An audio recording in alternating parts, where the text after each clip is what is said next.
Rosteria Pollastres Salats Can Xari. És que cobrem, Home. Cada cop que això sona són 1.000 euros per barba. Rosteria Pollastres Salats Can Xari. Vinga, 1.000 més. Queda molt bé en coble, Aquest és un anunci meravellós. És que no sé per què tants problemes. Per què no muntem una agència de publicitat? Exacte. Si ara volguéssim muntar la rostisseria, posaríem aquesta música i el senyor de Can Xari ja està fet. Per què hauria d'anar el senyor de Can Xari a parlar amb els de Shackleton? No cal. O SCPF? O amb envasat. Quan nosaltres li posem Mira, una cobla. Vinga, va. Li anem a fer l'anunci, vinga. A veure, Víctor, fes-li l'anunci. Rosteria Pollastres Salats Can Xari. Ja està. I no expliquis res més. Ja està, ja deu tenir cua. Ja ho trobarà pel Google. En fi.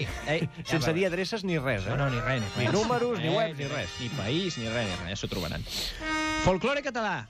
Folklore. Avui, la tarasca. Ai, ara. És una bèstia. Feia temps que no parlàvem de bèsties. Pensava que era alguna cosa meteorològica. No. Era una mica de tarasca per la zona de la península. Sí que hi ha un substantiu, que és una tarascada. Ah, que és veus? el que diuen els manolos. Catàstrofe. Una tarascada, que és quan algú entra amb les dues cames per darrere. Ah, sí? Sí. No ho sabia. Ella tarascada s'ha llevado... Doncs és això. Tarasca i chicharrito, i així, noi, i ja està. I tira. 40 minuts d'esports a 4. Bé, feia temps que no parlàvem de monstres, parlàvem que si el Ramonet d'Altafulla, que si bruixes per aquí, bruixes per allà, però, nois... Què? Ens quedava una bèstia de la Catalunya Nord, concretament de la Provença, no la parada de metro. Recordem que la bandera de Provença, per qui ho trobi molt lluny de Catalunya, sí. Se n'està a 400 quilòmetres, però la bandera de Provença és la Senyera. Per tant, és Catalunya. Descripció policial de la tarasca, nois. Feta per un tal Jaume de la Voràgine. Quin nom més guapo. Noi, amb aquest nom ens l'hem de creure, Jaume de la Voràgine. Noi, Jaume de la Voràgine. T'imagines un tio creant una espiral de caos?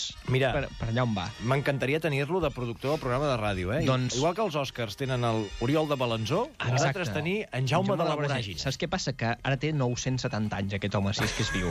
És un problema. Se morirà segurament. Segurament, si no és mort, però va fer la primera descripció policial de la tarasca, que és meitat animal, meitat peix...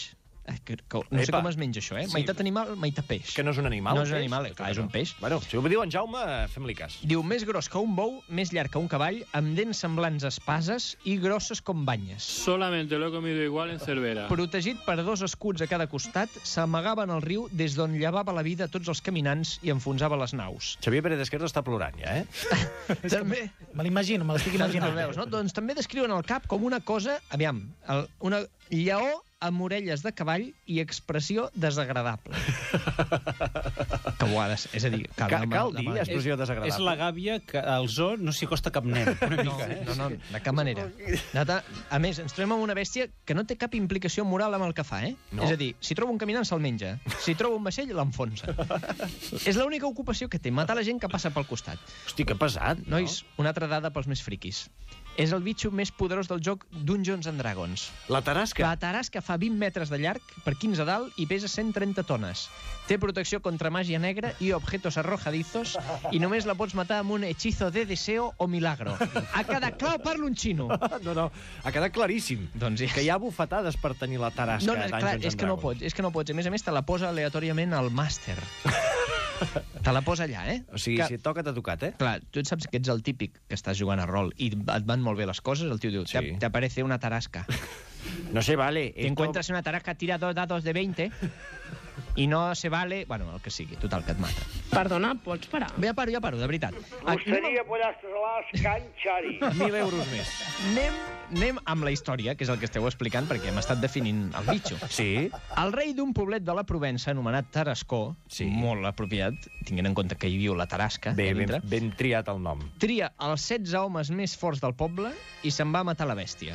Què passa? Doncs que la bèstia els mata tots.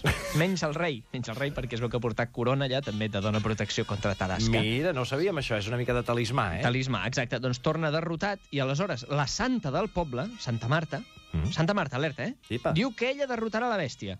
Se'n riuen d'ella, però què fa? Es col·loca davant de la bèstia, es posa a resar de genolls i... Aquí molaria que la tarasca se la mengés, oi? S'acabés la història. Estaria molt bé, però no passa. La bèstia es torna mansa com un gatet. Nois, imagineu-vos, un gatet de 130 tones i expressió desagradable. La santa el porta al poble i allà els vilatans fan el que faria qualsevol cristià en veure un monstre domesticat. Matar-lo i esquarterar-lo i tirar les restes a les flames. Le cortan el cuello, lo desangran. Tot, Home. li van fer de tot. I es durien menjar el que era comestible, suposo, no? No sé si tenia alguna part comestible, que crec que era tot verinós, eh? Tot ell, per si de cas. Si el toques et mors, també. Jo em pensava que en feien una mica aquí al Xibui, de Tarasca. Doncs potser sí. Crec que els fiquen al California Maquis, eh? És lo del mig. L'hosteria Pollastre Salàs, Can Xari. Moraleja. Moraleja. Si veus un monstre desconegut, per pacífic que sigui, mata'l.